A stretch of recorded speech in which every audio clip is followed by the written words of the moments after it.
And that means one thing. The great Don Fischer joins us, brought to you by our good friends at Southern Stone Restaurant, where you will find Don and Coach Mike Woodson tonight at 7:05 for Inside Indiana Basketball. But right now, he's here.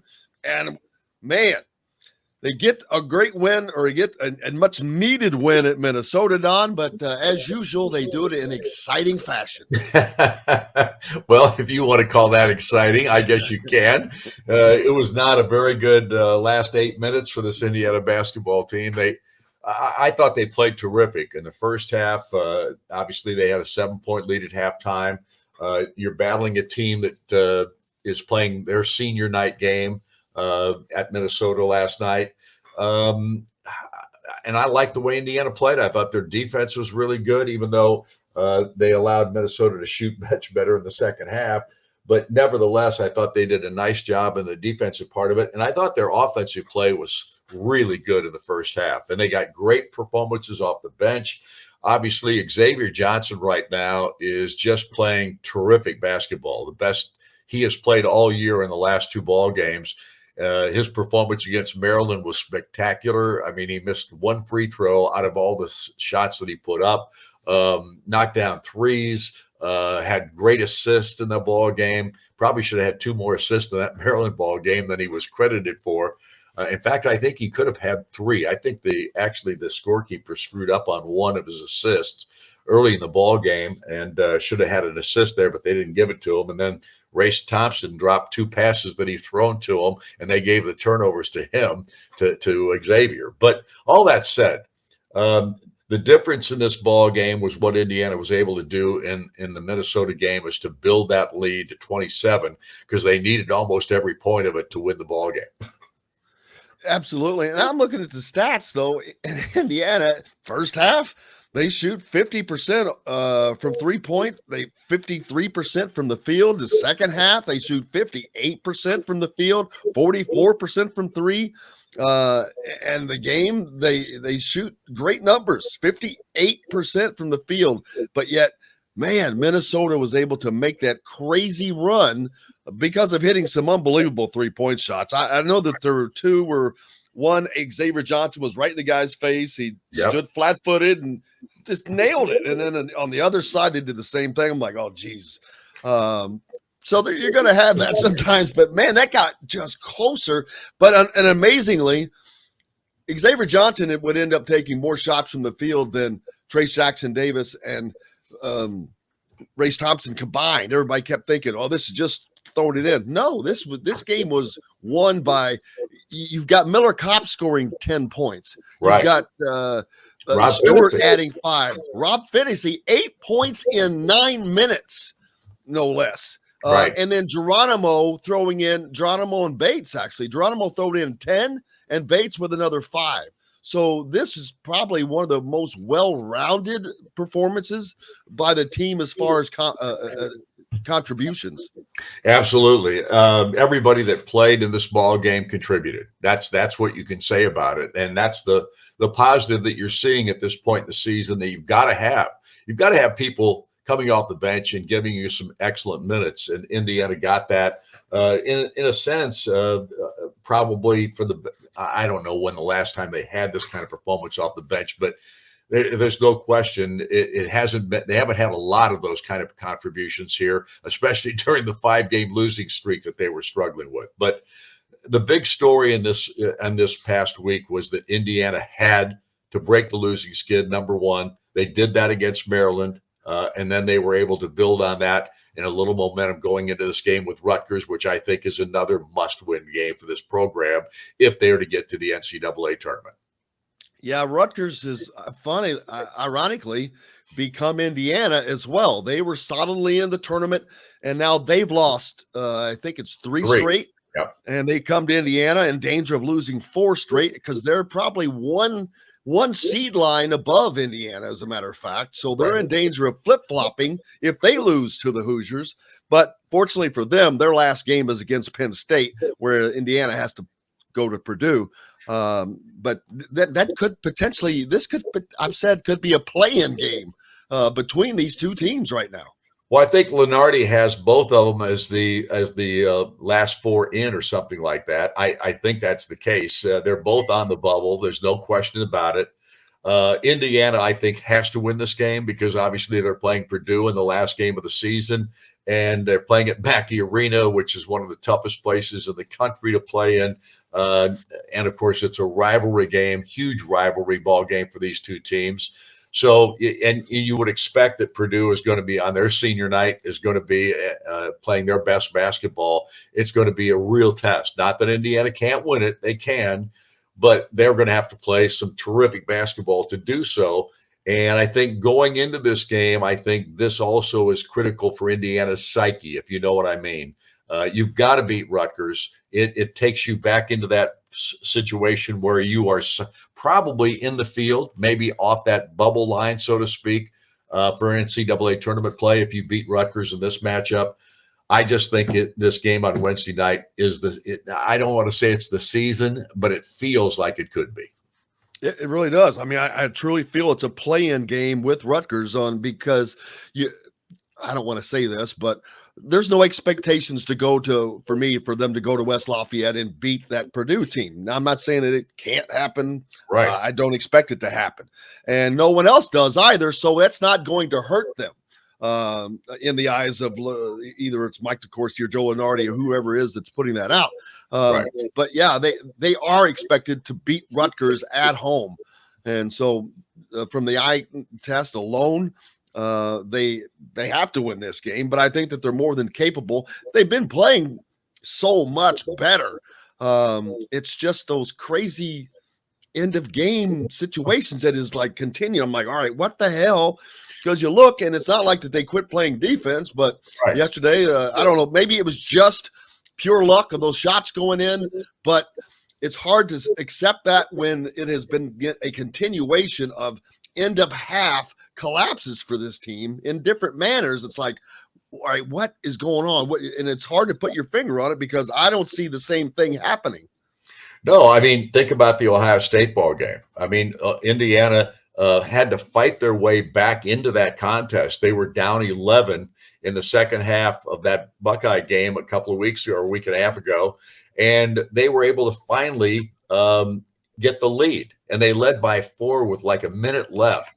And then they made those silly mistakes. A bad shot was taken, I think, and then there was a turnover.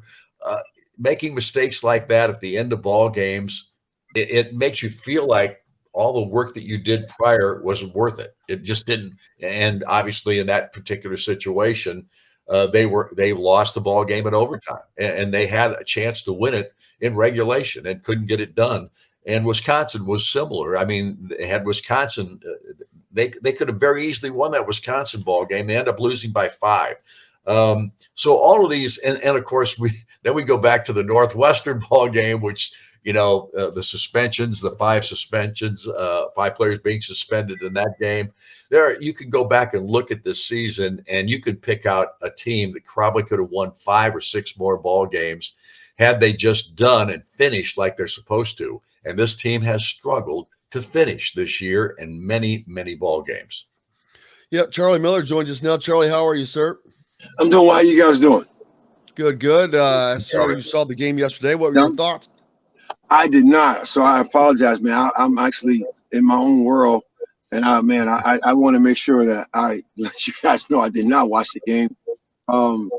I was recording some videos for what I'm doing basketball wise, but I get updates, so I apologize. Well, we're updating you now. Don is the man to update you, as he was right there on the side of the court. But I'm listening. So I'm listening to what Don is talking about, and I can always chime in because I can go to my last 5 minutes of the game, and I know a lot of people may not want to. You got to win really the last 5 minutes of the game, right, Don? I know you heard that. Yeah. The decision that you make, Go ahead. I'm sorry. No, that. You're right. I mean, the play at the end of ball games these days, because most of these games are pretty tight. I mean, and especially in the Big Ten. And if you're playing well and you're battling another team that's playing well, you've got to be able to somehow find a way to finish. There's no team in this league that's better at it than Wisconsin. They have proven it time and time again this year. It's just there's a toughness, a mental factor, a mental toughness there that you can't. It's hard to duplicate. And if you've got tough kids, and let's face it, Wisconsin obviously does. They've got a system. They play to it every single ball game. It doesn't mean that they can't be beat, but they're leading the Big Ten right now because they found a way to win these close ball games.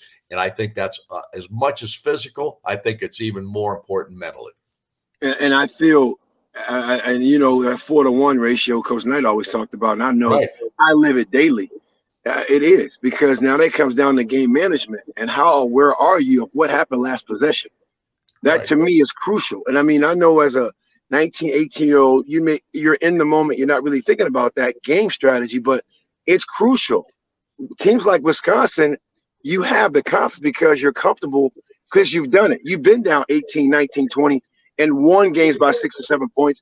That breeds a lot of confidence, even with the guys who don't play. They're engaged on the bench.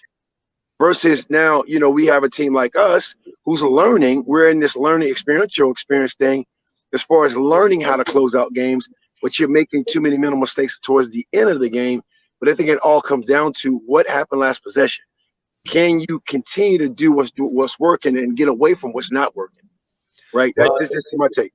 You know, and that's the other thing. And here's the other thing. Everybody's got good players. And you can, and there's going to be a guy that gets hot. Look at what Johnny Davis did to Indiana in the last half of that ball game. Look what Jaden Ivey did in the last half, even though they lost to Indiana. Purdue was able to finish that game despite Ivey getting hot in the second half. So, I mean, and Peyton Willis last night was absolutely spectacular in the last half of that ball game. He knocks down 3 threes, as we said earlier. There are guys who get hot, and then you've got to find a way to get them stopped. And I saw a comment here below the screen here, a gentleman talking about you got to deny Peyton Willis the basketball, and that's exactly right. You can't let him touch it, and that's hard to do. It's really hard to do because these guys are so quick and athletic. But nevertheless, that's your goal, is to keep him from getting the basketball. If he starts putting shots in the hole like he did last night, you got to find a way to keep the ball away from him and make somebody else shoot it. Hey, Don, to comment on that real quick, Jim, if you don't mind me saying, which is true. And now, you know, again, for me personally, you may have to break the team's defensive rules, Don. And there's no help. Right. I mean, if a guy is catching fire, you got to disrupt his rhythm, and you're not going to stop him. You got to just make it tough. Right. And I'm not saying this is not a strategy, but you can't now. My rules on a Ray Allen, on a Mike Finley cannot be the same as Sean Respert. They cannot be the same. If those guys are now going on every possession at will, you're going to have to break your defensive rules a little bit and have it where, hey, this guy can't get the ball. If he gets it, it's a quick foul or it's going to be a tough shot, and let somebody else beat you. Yeah, I don't disagree with that at all. Yeah. Especially when you got a guy like Willis, who, I mean, some of the shots he made were spectacular because he had people all over him and still was able to knock him down. But you've just got to find a way to keep the basketball away from him. And if that means you have to double team him, do that, because you got to do something different. There's no question about it. And that's also talking about your team's basketball IQ. That's what I say, awareness, right? Yeah, because Mike Woodson can't. I mean, he can only tell them what they're supposed to have done or what they're not doing at that point.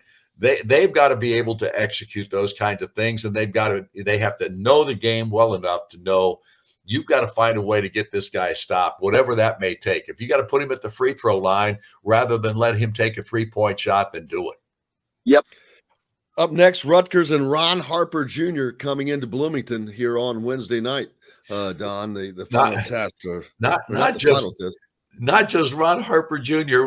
Think about Geo Baker against Indiana. I mean, that guy plays his best basketball as soon as he sees Hoosiers on the front of that uniform, because that guy has killed Indiana just like Harper has over the last several meetings between these two ball clubs. And Rutgers has got, a 4-game winning streak against Indiana right now. They beat them 3 times last year.